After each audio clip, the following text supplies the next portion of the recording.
어서 오세요. 반갑습니다. 이렇게 또 찾아주셔서 감사합니다. 오늘 그 신민지라는 거에 대해서 좀 제가 가진 생각을 좀 여러분과 공유하고 또 여러분과 소통하면서 이 신민지에 대한 생각을 한번 이야기를 좀 나눠보고 싶습니다. 그래서 방송을 열었고요. 그러니까 제가 국민학교를 다니고 중학교, 고등학교를 이렇게 거치면서 그 일제 36년에 대한 1년에 최소한 2번 3.1절과 광복절 이때가 되면 우리가 상당히 그 일제 식민지배에 대한 이야기를 많이 하고 우리들을 위해서 희생하신 우리 선조들에 대해서 감사하고 또 고마워하고 또 존경하고 이런 마음으로 그들을 우리가 기념하고 정부에서도 큰 행사로 하고 있죠. 여러분은 그 식민지배라는 거, 식민지라는 거 이거에 대해서 여러분들은 어떻게 생각합니까? 그리고 우리의 역사에서 우리는 과연 식민지가 일제 36년 동안 지배를 받는 이 식민지가 다였는가? 우리 이런 생각을 혹시 해보신 적 있습니까? 저는 개인적으로 우리의 그 식민지배는 저도 뭐 일제 36년 일본이 우리를 식민지배했다 이렇게만 생각을 하고 살았거든요. 근데 제가 이쪽에 대해서 좀 관심을 갖고 제 나름대로 자료를 보고 공부를 해보고 또 제 역사관이나 기타 여러 가지들을 찾아봤을 때 우리는 식민지가 일제뿐만이 아니었구나 저는 그런 결론을 내렸습니다. 그거에 가장 큰 바탕이 된 거는 예전에 그 고 노무현 대통령이 대선 경선에 나서서 한 연설이 있어요. 그 연설에서 조선한조 600년 동안 우리 젊은이들 또 그 권력에 맞선 자들은 다 죽임을 당했다. 이런 말씀을 하셨는데 저는 사실 그때부터 좀 의구심이 생겼거든요. 아니 왜 저분은 역사적인 어떤 그냥 잘못됐다고 얘기하시는 거거든요. 그걸 왜 600년을 이야기할까? 저는 이제 그런 생각을 했어요. 우리 짧게 이분의 말씀하시는 거를 짧게 들어보겠습니다. 조선 건국 이래로 600년 동안 우리는 권력에 맞서서 권력을 한 번도 바꿔보지 못했다. 비록 그것이 정의라 할지라도, 비록 그것이 진리라 할지라도 권력이 싫어하는 말을 했던 사람은 또는 진리를 내세워서 권력에 저항했던 사람들은 전부 죽임을 당했다. 당자가 부당하게 역사를 짓밟고 있어도 모른 척하고 고개 숙이고 외면했어요. 제 어머니가 제게 남겨주었던 제 가훈은 야 이놈아 모난돌이 정 맞는다 계란으로 바위치기다. 바람 부는 대로 물결 치는 대로 눈치 보며 살아라. 이 비겁한 교훈을 가르쳐야 했던 우리의 600년의 역사, 이 역사를 청산해야 한다. 권력에 맞서서 당당하게 권력을 한번 쟁취하는 우리의 역사가 이루어져야만이 이제 비로소 우리의 젊은이들이 떳떳하게 정의를 얘기할 수 있고 떳떳하게 불의에 맞설 수 있는 새로운 역사를 만들어낼 수 있다. 여러분들이 이 노무현 대통령이 이 연설을 어떻게 들으셨습니까? 저는 제가 이 연설을 사실 당시에 그 연설 들을 때는 저는 사실 무감각했어요. 시간이 지나서 노무현 대통령께서 돌아가시고 난 뒤에 그리고 나서 이런 여러 가지 노무현 대통령의 행적이 유튜브에 많이 나오고 그러면서 이걸 보면서 저는 이게 가슴이 막 뛰더라고요. 가슴이 막 뛰고 정말 저분이 우리 민족 우리나라를 위해서 당신의 몸을 불살리려고 나오셨구나. 그런 느낌이 들었고요. 또 여기 그 짧은 연설이지만 여기서 이제 청년의 이야기를 하잖아요. 우리 청년들이 떳떳해야 되고 당당해야 되고 그 말씀을 하시잖아요. 그런 거에 대해서도 저는 저분이 우리 민족의 미래를 보고 계시는구나. 저는 그렇게 가슴 뜨겁게 느꼈거든요.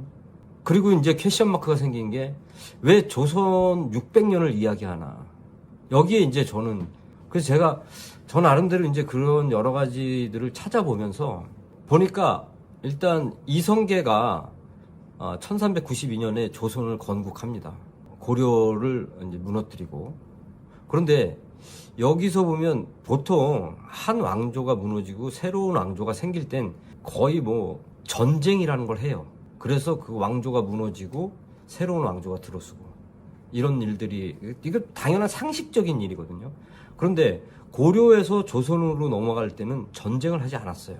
어떻게 보면 좀 과하게 말씀드리면 그냥 자연스럽게 넘어갔다고나 할까? 물론 이 이성계에 반대하는 사람들을, 많은 사람들을 이성계 측에서 죽였겠죠. 그렇지만 전체적으로 봤을 때는 그냥 고려에서 조선으로 그냥 넘어갔어요. 그리고 이성계가 뭘 했냐? 명나라에, 내가 한반도, 그때는 뭐 한반도라고 표현했는지 모르겠지만 여기에 나라를 세웠는데 새 나라의 국호를 좀 정해주세요. 그렇게 하면서 조선이라는 국호와 화령이라는 국호를 정해서 명나라에 사신을 보냅니다. 선택해달라고. 그래서 명태조 주원장이 여기서 조선이라는 나라 이름을 선택해서 조선의 이성계가 조선이라고 국호를 정하고 개국을 했습니다. 자, 여러분, 제가 볼 땐요, 아니 우리가 힘을 모아서 우리가 만든 우리나라의 이름을 명나라의 그 왕한테 선택해달라고, 우리 국호를 이렇게 말하는 것 자체가 나라를 싸다 그냥 갖다 바친 거 아닙니까? 적어도 역사들을 좀 살펴보면 고려 때까지만 해도 그러한 그 외교를 하지 않았어요. 근데 조선이라는 나라는 시작부터 이런 외교를 했어요.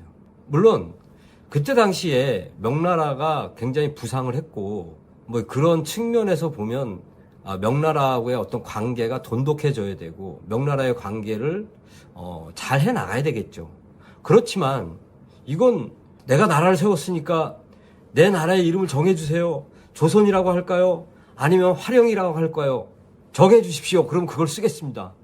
그래갖고 조선을 정하니까 조선이라고 쓴 거예요. 전 이게 우리 민족의 그 식민지라는 개념의 첫 번째 시작이 아니었나, 저는 개인적으로 그런 생각이 듭니다. 그래서 아무튼 이 조선은 그 병자호란 전까지, 그러니까 1636년, 대략 한 230년 정도? 대략 그러네요. 230년 동안 명나라하고의 관계를 갖고, 주종의 관계죠. 아무리 미화시켜도 어쨌든 명나라의 그 손아귀 안에 조선이 들어가 있었던 건 부인할 수 없잖아요. 그리고 이제 그 인조, 광해를 지나서 인조 때 병자호란이 일어납니다. 이것도 보면요, 이 병자호란 자체를 제가 생각할 땐 조선이라는 국가에서 예측을 했다고 저는 봅니다. 왜냐면 그 당시에 그 금나라가 부상을 했고, 금나라가 그 명나라하고 전쟁을 뭐 국지전 정도는 어느 정도 계속 해왔지 않겠습니까? 그러면서 계속 승리를 했고, 그렇기 때문에 조선에서도 이 금나라가 상당히 그 국력이 커졌다라는 거를 인지했다라고 저는 보거든요. 그런데 그 조선의 위정자들은 그걸 인정하지 않았어요. 지속적으로 명나라에 대한 4대의 예를 주장했고 조공을 바치고 그렇게 진행을 해왔죠. 그래서 결국에 그들은 그 4대의 명분을 이야기하면서 명나라를 끝까지 버리지 않았고 병자호란이 일어나죠. 혹시 여러분 병자호란이 전쟁 발발부터 이 조선의 왕이 삼전도 굴욕을 당하는 거기까지의 기간이 어느 정도 되는지 혹시 아십니까? 그 기간이요, 병자호란이 1636년 12월 9일 날 병자호란이 일어났어요. 그리고 인조가 남한산성으로 도망가고, 아니 근데 우리나라 왕들은 무슨 전쟁만 나면 도망을 가. 자, 아무튼 남한산성에 가서 사실 한 게 없죠. 남한산성에 그냥 버티는 거죠. 그리고 1637년 1월 30일 날 항복을 합니다. 기간이 대략 47일 정도 됩니다. 47일 만에 나라를 통째로 오랑캐에게 바친 겁니다, 여러분.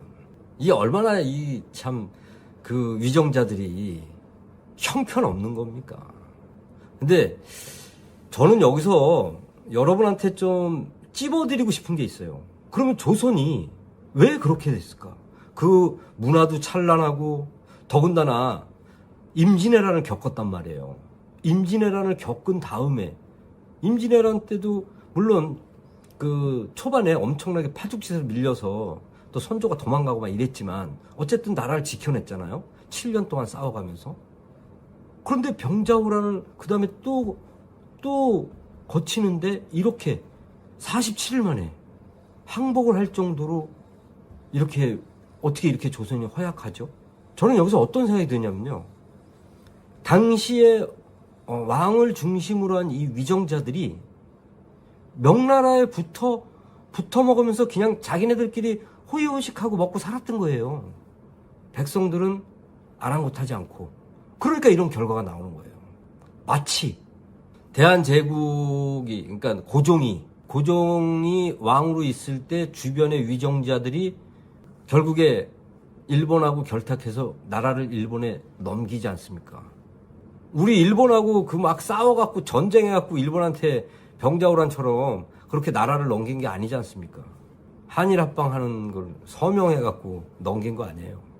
그리고 병자호란을 1637년 1월 30일 날 조선의 왕이 오랑캐에게 항복을 하고, 그리고 나서 이들은 또 어떻게 했느냐. 260여 년 동안 이 청나라가 이제 그 명나라를 망하게 하고 그 금나라가 중국 땅덩어리를 차지하면서 청나라를 세우죠. 이 청나라와 붙어 먹은 거예요. 결과적으로 보면 또 명나라하고 붙어 먹어갖고 이성계의 그 위정자들이 명나라와 붙어 먹으면서 한 230여 년 산 것처럼 인조의 이 병자호란에 의해서 나라 말아먹은 이 자들이 또 청나라하고 붙어 먹은 거예요. 조공을 바쳐가면서. 조공도 자랑스럽게 바치지 않습니까? 그렇게 붙어 먹으면서 또 세월이 또 지나가는 거예요. 세월이 지나가면서 일본의 제국주의에 의해서 이 조선을 일본이 들어오기 시작합니다. 이렇게 들어와서 또 조선을 어떻게 하면 조선을 자기네가 식민지로 가질까? 조선을 먹을 수 있을까? 속된 말로 얘기하면. 그래서 결국에 그들이 한 첫 번째, 제가 생각하는 일본인들이 한 첫 번째, 그게 뭐냐면 청나라가 조선을 잡고 있지 않습니까? 제가 생각할 땐 일본에서 전 도와줬다고 생각해요. 제가 이게 뭘 말씀드리려고 하냐면, 여러분 혹시 독립문 있는 거 아시죠? 그 독립문이 왜 그 자리에 있고, 또 그 독립문이 어떤 나라에 대해서 독립한지 혹시 알고 계십니까? 저는 어렸을 때요, 제가 그러니까 국민학교 다니고 이럴 때 저는 그 독립문에 가갖고 저 되게 기분 좋아하고 막 그랬거든요. 왜냐면 저는 그 독립문이 일본의 그 일제 치하에서의 아픔을 씻어내고자 하는 우리 민족의 자긍심을 보여주는 독립문이라고 생각했어요. 근데 나중에 커서 알고 보니까 아마 여러분들도 혹시 모르시는 분 계실 거예요. 그 독립문은 일본에서 독립해서 만든 독립문이 아니에요. 청나라로부터 독립한다라는, 청나라로부터 벗어나 조선이 자주 독립국임을 상징하기 위해서 세워진 거예요. 여러분, 우리 조상들이 정말 잘한 게 많습니다. 우리 조상들 자랑스럽습니다. 우리 선조들의 그 찬란한 문화, 사상, 저도 받아들이고 굉장히 자긍심이 있습니다. 우리 문화, 우리 민족에 대해서. 그런데 지금부터 뭐 대략 한 400여 년 전, 그러니까 1630년대가 되겠죠.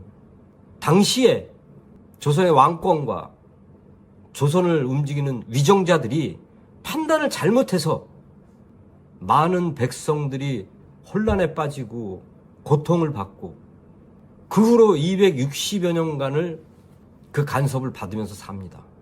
병자호란 때요, 한 달 남짓한 더 전쟁에 패해서 조선에 있는 우리 백성들이 금나라가 명나라랑 싸울 때 약 60만 명이 끌려갑니다. 60만 명이라는 사람들이 끌려가서 거기서 죽임을 당해요. 명나라랑 전쟁을 할 때 활바지나 앞에 칼바지로 썼겠죠. 우리 선조들을. 이게 다 잘못된 위정자들의 판단으로 이루어진 국민들이 손해를 보는 거예요. 지금은 어떻습니까? 지금은 다른가요?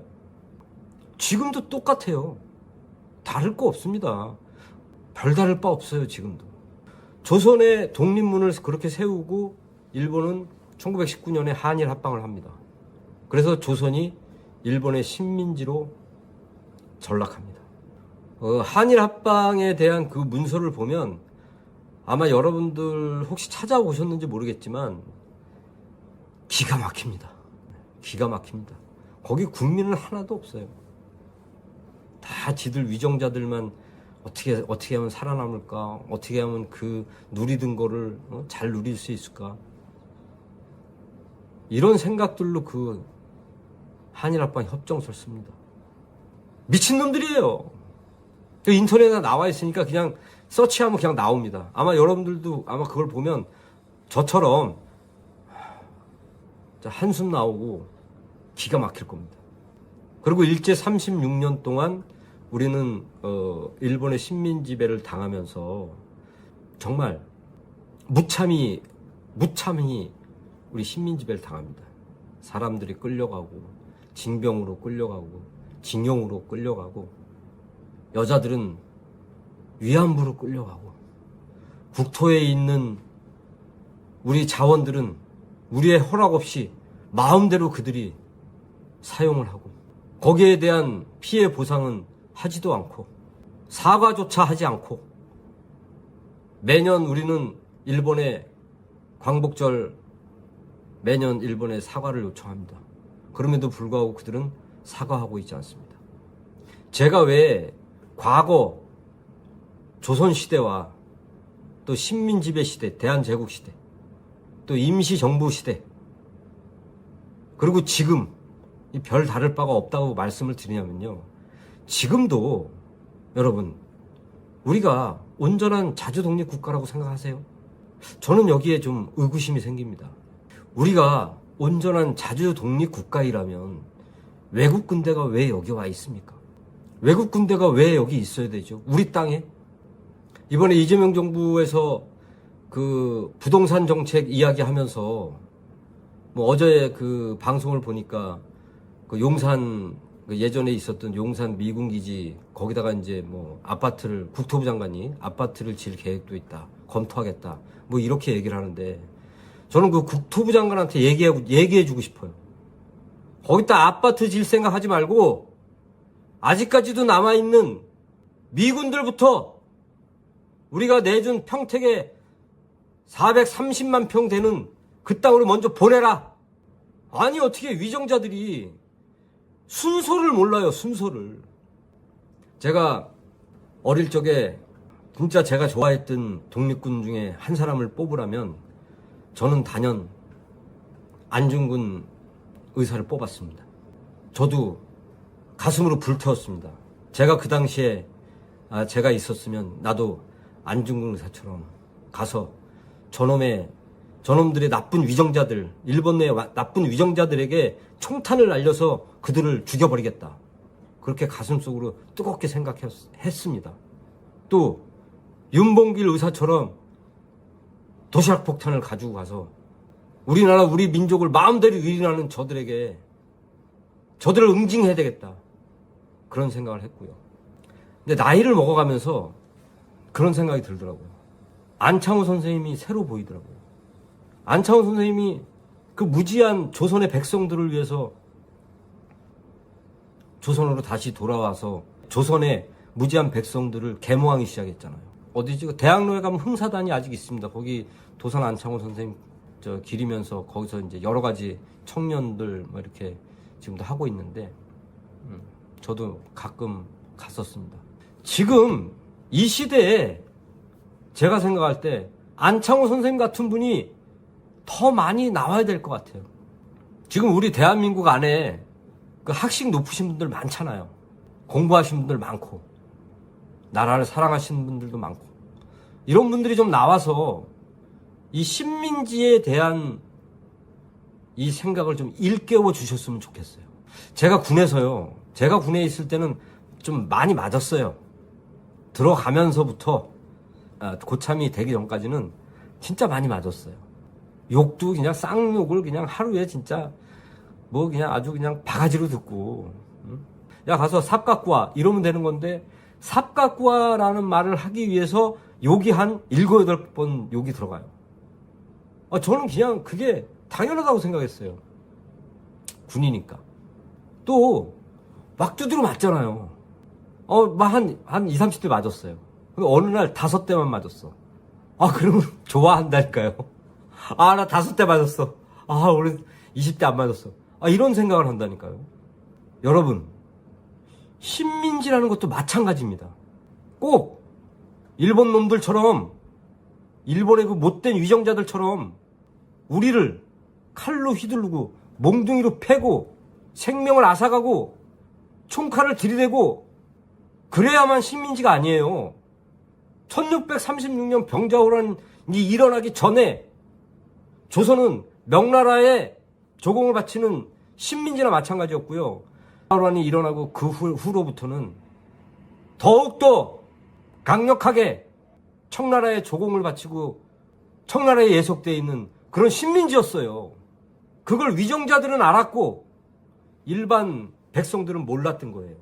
그 위정자들은 그들과 붙어 먹었거든요.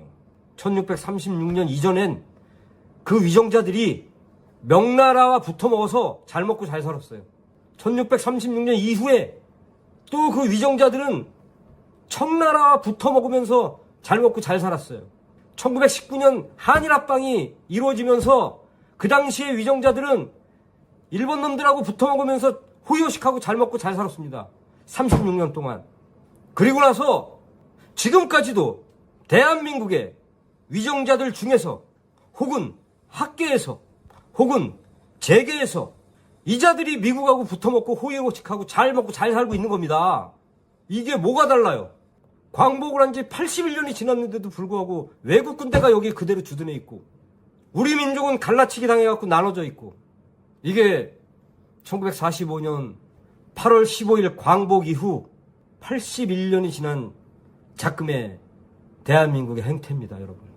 우리가 진짜 가슴에 손을 얹고 냉철하게 생각해 봅시다. 여러분, 우리가 우리 위치를 알아야 돼요. 우리가 우리 위치를 알아야 그 다음에 어떤 행동들이 일어나는 겁니다. 여러분, 우리 인지해야 됩니다. 인지해야 됩니다. 정신 차리고 우리 인지해야 됩니다. 신민지라는 거에 대해서 자존심 내세우고 그러지 마시고 냉철하게 생각해 보세요. 우리가 앞으로 나아갈 방향을 어떻게 잡아야 되는지. 여러분, 지금 전 세계가 굉장히 혼란합니다. 여기저기서 전쟁을 하고 있고요. 이 전쟁에는 미국이 다 관련돼 있고요. 제가 볼 때 아시아에서 전쟁이 안 일어나고 있어요. 물론 중동은 아시아이긴 하지만 우리 극동 지역, 우리 동쪽에 있는 우리가 살고 있는 이 지역만 지금 전쟁이 안 일어나고 있습니다. 그래서 저들이 여기서는 전쟁을 안 하리라는 보장이 있습니까, 여러분? 우리 정말 정신 바짝 차리고 우리 후세대를 위해서 일제 36년 동안에 우리 선대들이 당신의 목숨을 버려가면서 당신의 몸을 불살라가면서 우리를 위해서 희생했듯이 우리도 우리 후대들을 위해서 어떻게 해야 되는지 정말 가슴 깊이 생각하고 앞으로 행동하고 그렇게 해야 되지 않겠습니까? 두려워하지 맙시다. 절대 두려워하지 말고 우리 한민족의 유구한 역사, 또 비록 지금은 반반 나뉘어져 있지만 언젠가 우리 한 곳에서 한솥밥 먹을 수 있도록 잊어버리지 말고 늘 가슴속으로 준비하고 우리 민족의 미래와 우리 민족의 번영을 위해서 감히 제가 이렇게 조금 흥분했습니다. 이런 얘기를 하다 보면 아마 모두가 흥분할 거라고 생각합니다. 2026년 8월 15일 81번째 광복절 맞이하는 마음을 어제에 이어서 오늘 2026년 8월 16일 일요일 오후에 이렇게 또 여러분을 찾아뵙습니다. 고맙습니다. 방송은 여기서 마치겠습니다. 오늘 이렇게 또 참여해 주시고 방송에 끝까지 해주셔서 너무 감사하고요. 다음에는 제가 우리 북한 문제에 대해서 좀 정리를 해서 우리 북한 문제 에 대해서 좀 이야기를 좀 나눠보겠습니다. 예. 장시간 동안 이렇게 같이 있어 주셔서 너무 감사합니다. 저녁 맛있게 드시고요. 그리고 남은 시간 즐겁게, 또 내일도 휴일이잖아요. 대체 공휴일. 예, 내일까지 연장해서 아주 너무 행복하고 예쁜 시간 보내십시오. 고맙습니다.